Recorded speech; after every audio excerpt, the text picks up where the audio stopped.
I'm all affected just even talking about the book.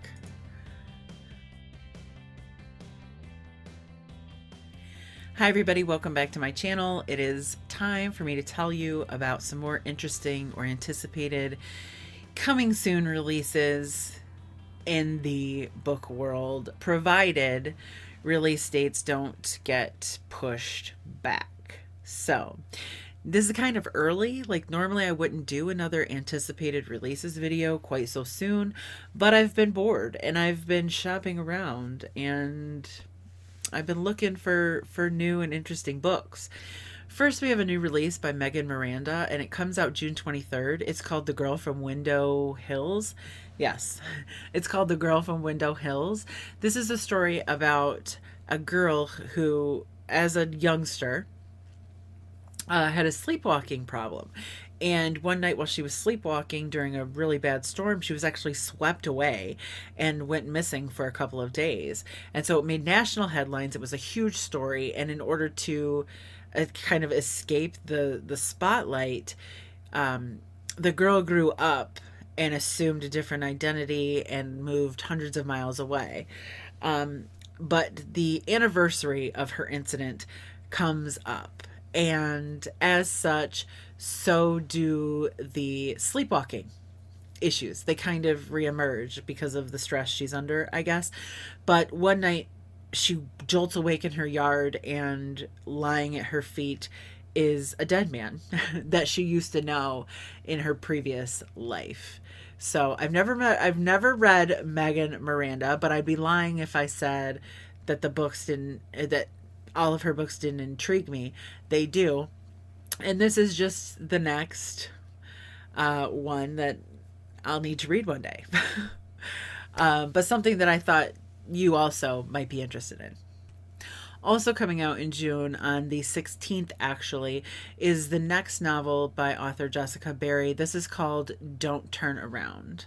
This is the story of two women named Kate and Rebecca who are strangers but somehow end up driving together through New Mexico, fleeing for their lives when they begin to be tormented by a truck driver.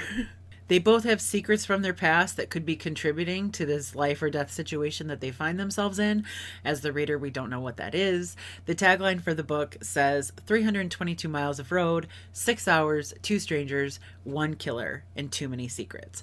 So this sounds really interesting to me. I'm attracted to it because I read Jessica Barry's first novel, Free Fall, and read that in 2019. It was the story of a woman who survived a plane crash and had to then survive the wilderness trying to get back to her mother while she's being chased by people who caused the plane crash. So survivalist, high stakes, suspenseful stuff that I think could be a calling card for Jessica Barry. So keep this one in mind if those sound like things you're interested in.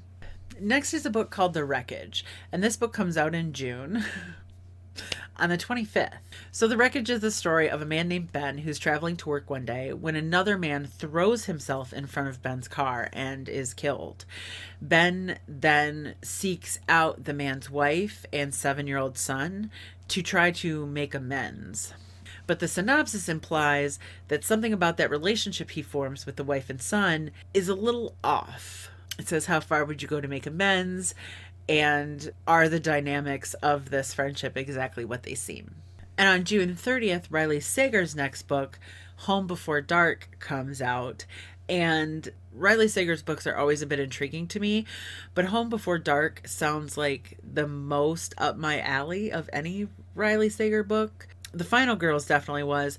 Home Before Dark is about a woman named Maggie who restores old homes and actually returns to one of her childhood homes to restore it.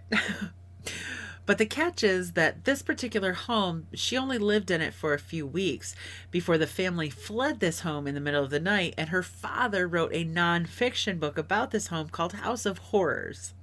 Too much time has passed for Maggie to be concerned about all of that. So when she returns, sounds like things start to happen. And as the reader, we're not exactly sure if this is a supernatural kind of story, haunted house story, or if there's something more realistic going on. I own all of Riley Sager's books. The Final Girls is the only one that I've read. And honestly, Home Before Dark could very well be the next one that I read. On July 7th, I'm really excited for Alex North's new book called The Shadows. This is the follow-up to The Whisper Man, which I loved. And so I can't wait for this one. This one is super anticipated in my mind. But this book is about a man who witnessed a horrific crime in his childhood committed by his best friend against his other best friend. And now he has to return to the town where it happened to take care of his mother, who has dementia. And his mother is saying things like, somebody's in the house. Paul, our protagonist, feels like somebody's following him.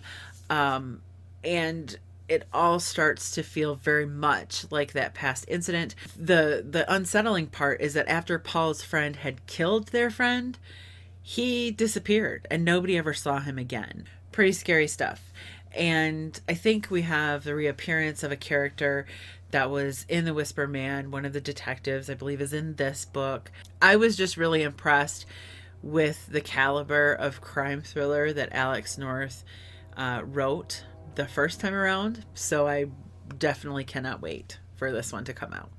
Did I say it's called The Shadows? I can't even remember if I told you what it's called. It's called The Shadows. Shari Lapena, who is also a pretty popular author in these parts, has a new book coming out. This one comes out on July 28th. It is called The End of Her. This is about a husband and wife who have newborn twin girls. And Stephanie, the wife, is really content and happy. But of course, that can't last. A woman from her husband's past shows up and insinuates that the death of his ex-wife may not have been accidental, the way that she has been led to believe. This one is interesting, and this might be a Shari Lapena thing, but I mean, this is such a simple concept, something that could almost be wrapped up rather quickly, but that, you know, because it's an entire full-length thriller novel, that it's going to be made way more complicated than it sounds. So it's intriguing. Again, Shari Lapena is another author that I own a lot of books from, or own several books from, and yet have never read. I don't honestly know how this one stacks up to the others that I have to read. The major draw to this is that it's Shari Lapena. On July 28th, there's another book coming out called Playing Nice. It is by J.P. Delaney. I have a J.P. Delaney book on my TBR shelf. This is like a theme. This is like a total theme. But this is captivating. This book is about a family who opens their door one day to another couple standing there saying, "We have your son and you have ours." So this is a switched at birth story. Only it's 2 years. It's been 2 years. So for 2 years, a couple has been raising a child that's not theirs, and their child has been raised by someone else. It's one of those books that just hits you right here somewhere in the general vicinity. Like, you're like, oh, how could this turn out good for anybody? Like, what choice do you make in this situation? That is the main draw of this book. I don't need to know anything more than those couple of very simple sentences that I just said to you. This screams like Lost You by Halen Beck. It screams all of those books that I've read since becoming a parent that make me like cave in on myself. This sounds like it may be another one of those books, which you would think I would want to stay away from, but I'm really interested in reading this. Also on July 28th, which is going to be a super popular book day apparently, is another novel coming out by Michele Campbell. This is called The Wife Who Knew Too Much, and this is the story of a woman who had her heart broken by a man years ago, but then that man comes back into her life and he's super unhappy with his current wife, who he married just for status, money and status, and then his wife kills herself. And so he's free to be with our protagonist, who they had a relationship, before. So they get together and move into the dead wife's house. Doesn't sound like the greatest way to start a relationship, but anyway. Then our protagonist, Tabitha, her name is Tabitha. Then Tabitha uncovers a diary that says, if you're reading this and something has happened to me, it was my husband. It was my husband's fault and hers. Like, let me read it exactly because I'm messing it all up. It says, I'm writing this to raise an alarm in the event of my untimely death. If I die unexpectedly, it was foul play, and Connor was behind it. Connor and her. So then Tabitha's like, whoa, I think I might have just gotten involved with a man who killed his wife. And who is this her? Am I going to be implicated as this her? And just all of this yummy dramatic goodness. Like, it just gives me Verity vibes by Colleen Hoover. If you've read it, you know what I'm talking about. So on August 4th, Megan Goldin, who wrote The Escape Room, which I recently hauled for you because I just very recently picked it up, has a new book coming out already. It's called The Night Swim. Megan, I haven't had a chance to read your first one yet, but The Night Swim sounds interesting. So this is a story of a woman named Rachel who runs a true crime podcast that is actually responsible for acquitting an innocent person, or setting an innocent man free, it says. So this true crime podcast has become a sensation and wildly popular, and Rachel's feeling the pressure to keep it as successful as it has become.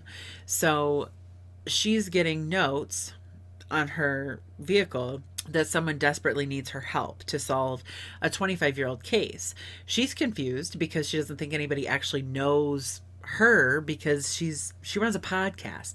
So she kind of, maybe disregards it. In the meantime, takes on a case in a small town where a star athlete is being accused of raping the police chief's daughter.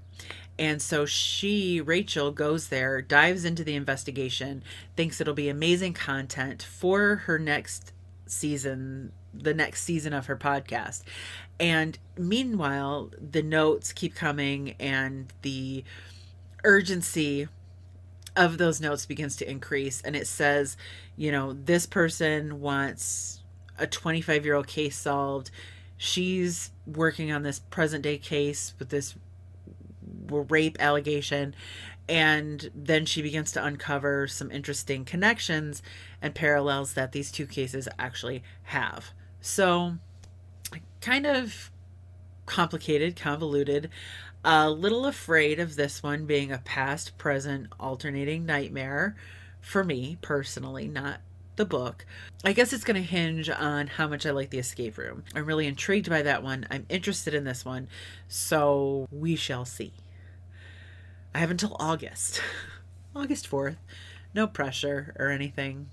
Oh, also on August 4th, I cannot express to you guys how excited I am for this. Karen Dionne, author of The Marsh King's Daughter, a book that I loved, a book set in Michigan, written by an author from Michigan, who was very kind and gracious to me when I talked about The Marsh King's Daughter. She is coming out with another book. This is called The Wicked Sister. Again, August 4th. This character has voluntarily committed herself to a psychiatric hospital and spent 15 years there because she has problems remembering. She has gaps in her memory, and her parents were murdered, and she has convinced herself that she's responsible for their deaths, that she actually shot her parents to death. Now, the book doesn't say how, but it does imply that Rachel begins to uncover the actual events of 15 years ago and realizes that she may not have been the one responsible, but she's been cut off from everyone in society for 15 years. She goes back to her childhood home in the Upper Peninsula of Michigan, just saying, and tries to uncover what happened in the past. Now, the book is called The Wicked Sister, and the only reference to a sister the synopsis reveals is the very last sentence that says, that home can be a place of unspeakable evil, and the bond she shares with her sister might be the poisonest of all. Super interesting, because I do know a little bit about Karen Dionne, which is that she lived in the Upper Peninsula of Michigan, and she lived off the grid, cut off from society. So her first book, The Marsh King's Daughter, is about living off the grid in the Upper Peninsula. This book sounds like it's about the repercussions of being cut off from society for 15 years. And she's using a woman's stay in a psychiatric hospital to explore that. So super excited for this book. This is hands down going to be definitely read.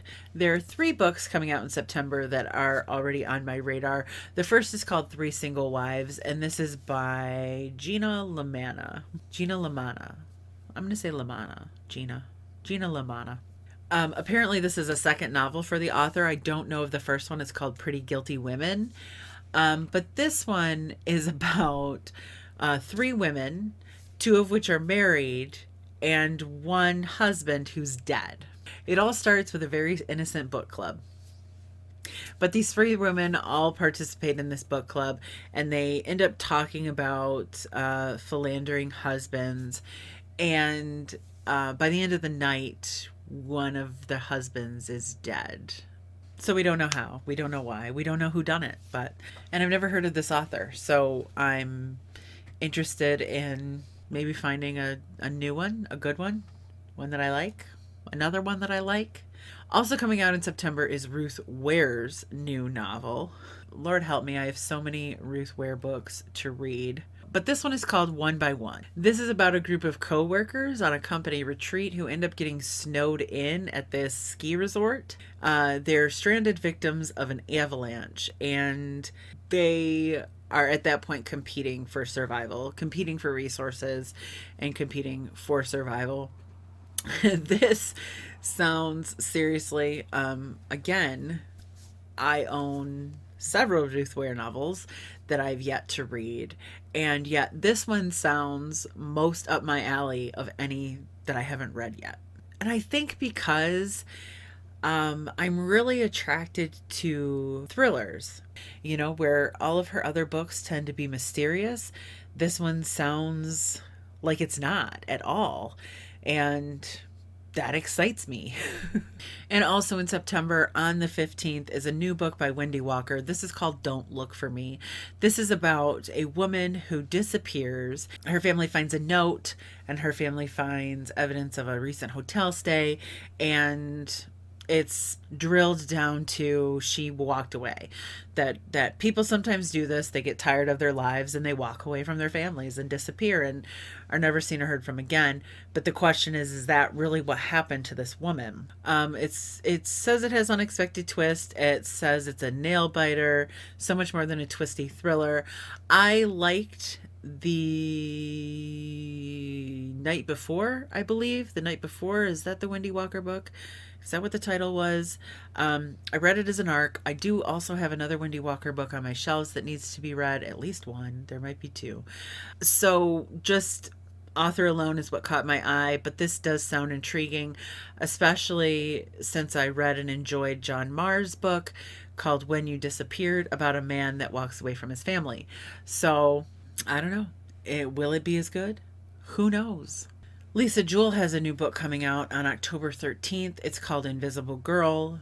I think you know what I'm about to say. I have a lot of Lisa Jewell books on my TBR shelves that I haven't read. And they just keep coming out with more. Like, if they could just stop and slow down until I've had a chance to read their books before releasing new ones that I inevitably buy and put on my TBR shelf, like, that would be great. But anyways, this book is about a guy named Owen Pick, who's a 30-year-old virgin who gives his neighbors a real creepy vibe. That same family who has a real creepy vibe, the dad is also a therapist, and one of his former clients is kind of obsessed with him and tries to find ways to maintain her connection with him, but then she disappears. She goes missing, and the last person to see her is creepy Owen. I would have to go back and look at my Lisa Jewell library to see if this would be where I would rank this on my list of Lisa Jewell to be read books. But it does sound intriguing, and I know that some of you are probably going to be very interested in it. Okay, we're in the final stretch. We're into November. The books that I already know that are coming out in November that I might be interested in.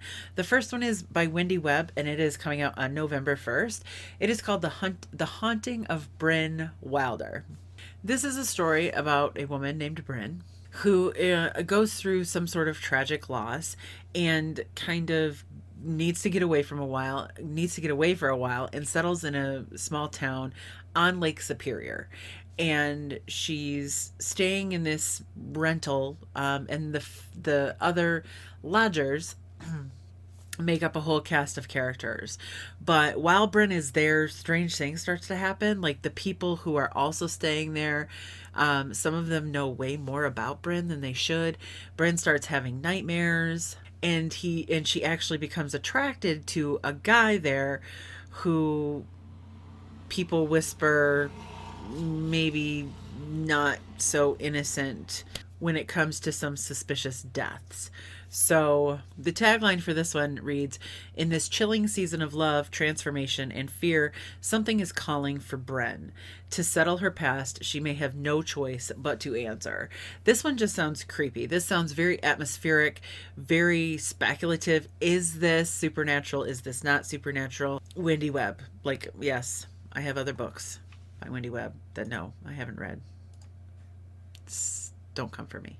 You Will Never Know is a book by S.A. Prentiss. This is coming out on November 10th. This is the story of a family trying to come to terms with the death of a local high schooler, and the matriarch of the family, our protagonist, Jessica, the wife and mother, this is her second marriage. Her first husband died, so she thinks she's living this dream life within her family, but her daughter and her stepson won't tell her where they were when this murder took place, and she discovers that her current husband's business is failing, and then a private investigator shows up talking about the murder of her first husband. So there are a lot of things happening, but I think at the core of this book, the reader is going to be wondering whether or not Jessica is an unreliable narrator. I think that's what this book hinges on. I'm not a gigantic fan of unreliable narrators. However, if it's done well, then okay, great. I'm still willing to read books with unreliable narrators or potentially unreliable narrators. It says, when a private investigator comes to look into the death of her first husband, her last foundation of truth suddenly slips away. So not only will the reader doubt her, but it sounds like the character, as the book goes on, begins to doubt herself, begins to doubt what she knows as the truth. And so that's always interesting to me. That's always more interesting to me than just a simple unreliable narrator, is when a narrator begins out or begins a book thinking they are 100% reliable. And then by the, middle of the book, they're starting to doubt themselves. I don't know. I just like it. I just like that. And finally, I hope we're going to end on a bang, but the last book that I wanted to mention today comes out on November 17th. This is called The Lady Upstairs, and it is by Haley Sutton. I don't know Haley Sutton, but The Lady Upstairs says it's a modern-day noir featuring a twisty cat and mouse chase. This dark debut thriller tells the story of a woman who makes a living taking down terrible men, then finds herself in over her head and with blood on her hands. But this is a book about a woman named Jo. Jo takes on cases where she's tasked with blackmailing very powerful men and taking them down, basically. One of her targets ends up being murdered. And so the lady upstairs, Jo's boss, and the police department are all looking at her as the blackmailer, as potentially the guilty party in this individual's murder.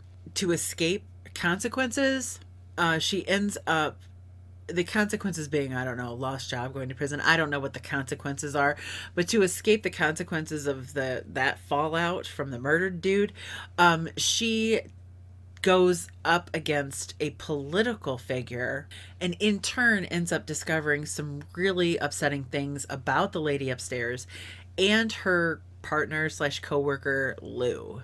It says the lady upstairs is a chilling and endlessly surprising take on female revenge. So I like to read about morally ambiguous characters, and this would definitely fit that bill. Like, you're, as the reader, I'm assuming you're going to end up rooting for somebody who has done pretty terrible things and yet can justify the terrible things that they've done. So I'm down for that moral ambiguity. Again, this one comes out in November, and hoping it's a successful debut for the author. So that's my latest round of anticipated releases, and it spans June to November, and I'm not even sure that I covered everything that there is to cover for those months, so definitely won't be the last anticipated releases video of the year, because worst case scenario, we still have December to cover. But hopefully you found something in that long list of books that sounds intriguing to you, that you'll want to pick up. I know that there's going to be a lot of these that I'm going to have to convince myself to not immediately buy. Could be tough, but I can tell you Alex North is a go. Karen Dionne is a go. I'm thinking some of the others may be offered as book of the months. The Riley Sager, the Lisa Jewell, the Ruth Ware. All three of those books have the potential to be future book of the month books. So I probably won't pre-order those until it's closer to the release date and I see if I can get one with my book of the month subscription. But there you have it. Those are my predictions, my anticipated releases for a lot of what's left of 2020, which can't get over soon enough, frankly. But thank you so much for watching, and I will see you all very soon.